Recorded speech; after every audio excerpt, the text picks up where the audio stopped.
Hello, this is Gaurav Lat, your big bull coach. So इस नए हफ्ते में जारी रखते हैं हमारा डेली सीरीज़ आज क्या हुआ और आगे क्या होगा। आज के लिए यानी 8 सितंबर 2025 के लिए, दैट इज़ द 8th सितंबर 2025 मंडे। सो आज क्या हुआ? आज बाज़ार थोड़ा सा बढ़ के बंद हुआ। अगर निफ्टी की बात करें तो 32 पॉइंट्स बढ़कर 24,773 पर बंद हुआ। That is up 32 points, closing at 24,773। Bank Nifty की बात की जाए तो वो 72 पॉइंट्स बढ़कर 54,187 पर बंद हुआ। That is up 72 points, closing at 54,187। So बाजार जो है वो खुला वैसे थोड़ी सी बढ़त के साथ था, 30-40 पॉइंट्स बढ़त के साथ ही खुला। गिफ्ट निफ्टी माने निफ्टी जो है वो गिफ्ट निफ्टी इंडिकेट कर ही रहा था 40-50 पॉइंट्स बढ़ के खुलना चाहिए, वैसा ही हुआ। क्योंकि कहीं ना कहीं तेज़ी का तो अंडरटोन है बाजार में, पर जो है वो सुबह की अगेन जो सुबह की जो तेज़ी थी वो थोड़ी बहुत ज़्यादा टिक नहीं पाई। थोड़ी फिर जो गैप फिलिंग जिसको कहते हैं वो वही हुआ, और फिर से तेज़ी आई, फिर से बाज़ार में लड़ते झगड़ते थोड़ी बहुत तेज़ी आई all thanks to auto stocks. Autos में बहुत अच्छी खरीदारी चल रही है, चाहे वो महिंद्रा एंड महिंद्रा हो, उसके अलावा आयशर मोटर्स हो, फिर आज टाटा मोटर्स ने भी पार्टिसिपेट किया। तो ऑटो स्टॉक्स में एकदम लगातार हम देख रहे हैं चौथी दिन लगातार ये एकदम फोर्थ ट्रेडिंग सेशन हुआ है जो एकदम लगातार तेज़ी जारी है, खरीदारी जारी है ऑटो स्टॉक्स में। तो कहीं ना कहीं जो जीएसटी डिफरेंशियल है, हालांकि ऑटो स्टॉक्स ऑटो कंपनियों ने पास ऑन करना शुरू कर दिया है, पर कहीं ना कहीं मार्केट को लगता है, ये आशा है कि इसके कारण खरीदारी होगी, कंज्यूमर्स में एक ऑप्टिमिज्म रहेगा और वो खरीदना चाहेंगे। So let's see how it pans out कि एक्चुअल में वॉल्यूम ग्रोथ होता है कि नहीं आने वाले दिनों में। अगर वो होएगा तभी ये स्टॉक्स की तेज़ी थोड़ी टिक पाएगी, अदरवाइज लेट्स सी। नहीं तो हो सकता है आगे चल के थोड़ा प्रॉफिट टेकिंग आने के कारण तेज़ी ना टिके, पर जब तक पार्टी जा रही है तब तक सब सही है। उसके अलावा मेटल्स शेयरों में भी आज अच्छी तेज़ी थी। टाटा स्टील हो, जीएसडब्ल्यू स्टील, दोनों में अच्छी बढ़त थी सुबह को।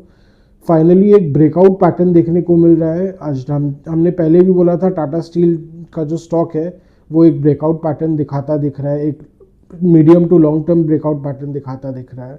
सो अब ये तेज़ी और कितना फॉलो अप बाइंग आता है, लेट्स सी।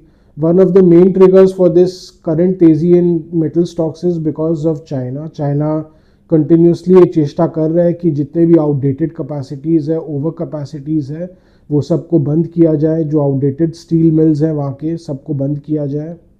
और कहीं ना कहीं जो थाईलैंड में जो ट्रेजेडी हुई थी, जो अर्थक्वेक आया था रिसेंटली, उसमें बहुत ही रद्दी क्वालिटी के चाइनीज स्टील पाए गए थे। तो कहीं ना कहीं चाइना को भी इससे फ़र्क पड़ता है कि नहीं, एकदम ख़राब क्वालिटी के जितने भी सब ओवर कैपेसिटीज़ उन्हें बंद किया जाए। उसके कारण जो कमाने वाले जो बाकी कैपेसिटीज़ है वो भी नहीं कमा पा रहे हैं, बिकॉज ओवर कैपेसिटी के चलते हमेशा प्राइस जो है वो प्रेशर में ही रहता है। ये मेटल पूरा मेटल पैक के लिए ये एक नासूर बना हुआ है कि हमेशा ये प्राइसिंग प्रेशर से जूझते हैं। Supply is more than demand, so it is continuously affecting the entire steel industry as a whole. हालांकि बस 2021-22 में इनको थोड़ी सी राहत मिली थी इससे, पर उसके अलावा एकदम जूझ ही रहे तब से स्टील इंडस्ट्री। सो कहीं ना कहीं वहाँ से एक ऑप्टिमिज्म तो है ही, पर कहीं ना कहीं जो आईटी शेयर्स में जो दबाव है वो तो अभी भी है, उसके कारण निफ्टी में दबाव थोड़ा बहुत दिख ही रहा था। सो कहीं ना कहीं, और जो लास्ट में फिर प्रॉफिट टेकिंग आया, बैंक निफ्टी ने थोड़ी और साथ दी, तो बैंक निफ्टी बेचारा एकदम से सिमट गया लास्ट में आके। सो उसमें अच्छी खासी प्रॉफिट टेकिंग देखी गई, तो उसके कारण बाजार एकदम से जो मोस्ट ऑफ द गेन्स दे ही दिया। तो कहीं ना कहीं वही जो पूरी पुरानी कहानी है, 24,800 के ऊपर निफ्टी की तेज़ी वो टिक नहीं पाती है। Nifty time and again succumbs to profit taking या सेल ऑफ, और उसके कारण गिर जाता है। सो 24,800 के नीचे ही बंद किया।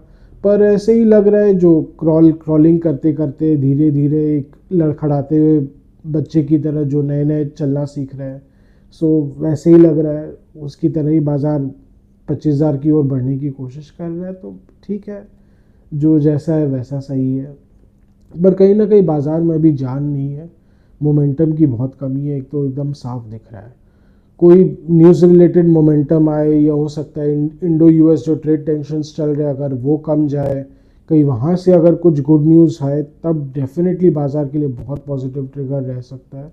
पर उसके अलावा अभी कोई पॉजिटिव ट्रिगर फ़िलहाल मिल नहीं पा रहा है। जीएसटी का तो जो आना था वो तो आ ही चुका है। हाँ, हो सकता है इसके कारण जो फॉलो बाइंग कंटिन्यूसली आ रहा है ये निफ्टी को नो डाउट 25,000 के ऊपर हो सकता है लेके जाए, पर लड़खड़ाते हुए ही लेके जा रहा है। ऐसे डीआईएस की बाइंग आज ठीक ठाक आई थी, करीब डीआईएस ने आज 3,000 करोड़ की लेवाली की है, एफआईएस ने भी बेचा 2,000 करोड़ का।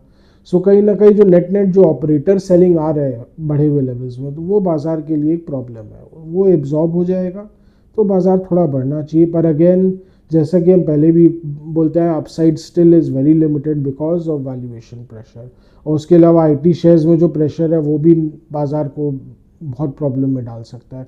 अगर टीसीएस का जो 3,000 का सपोर्ट लेवल है, जो एक साइकोलॉजिकल लेवल है, ये अगर ढंग से टूटा तो कहीं ना कहीं फ्रेश वेव ऑफ सेलिंग आ सकती है, जो कि अगेन मेन मार्केट के लिए बहुत ख़राब है, क्योंकि आईटी का मेजर वेटेज है ऑलमोस्ट।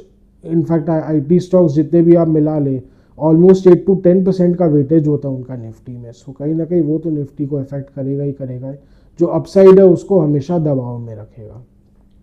सो मेन मार्केट का तो यही लेखा जोखा है। उसके अलावा मिड कैप्स में भी आज ठीक ठाक लेवाली थी। मिड कैप्स में आज ठीक ले, ऑलमोस्ट जो mid cap 100 index almost 500 point plus हो गया था, पर अगेन दिन के अंत आते आते उसमें भी थोड़ी प्रॉफिट टेकिंग देखी गई, बिकॉज और स्मॉल कैप्स में तो अच्छी खासी प्रॉफिट टेकिंग देखी गई। कोई कहीं ना कहीं ऊपर में डिस्ट्रीब्यूशन आ रहा है, सप्लाई प्रेशर है, तो उसको एब्जॉर्ब करते हुए मार्केट आगे बढ़ रहा है। हाँ, एक चीज़ बताना भूल गया, आज लास्ट में रिटेल स्टॉक्स में जैसे कि ट्रेंट लिमिटेड में बहुत ज़बरदस्त बिकवाली देखी गई, ऑलमोस्ट 4% तक लुढ़क के बंद हुआ ये स्टॉक। तो कहीं ना कहीं ये साफ दिख रहा है जीएसटी का तो जो खुमार था ये सब में तो अब ख़त्म हो गया, बिकॉज इनमें कोई बहुत बड़ा कुछ होने वाला नहीं है। ऑटो स्टॉक्स में ही कुछ हो सकता है, मेन डिफरेंशियल वहाँ पे ही देखा जाएगा।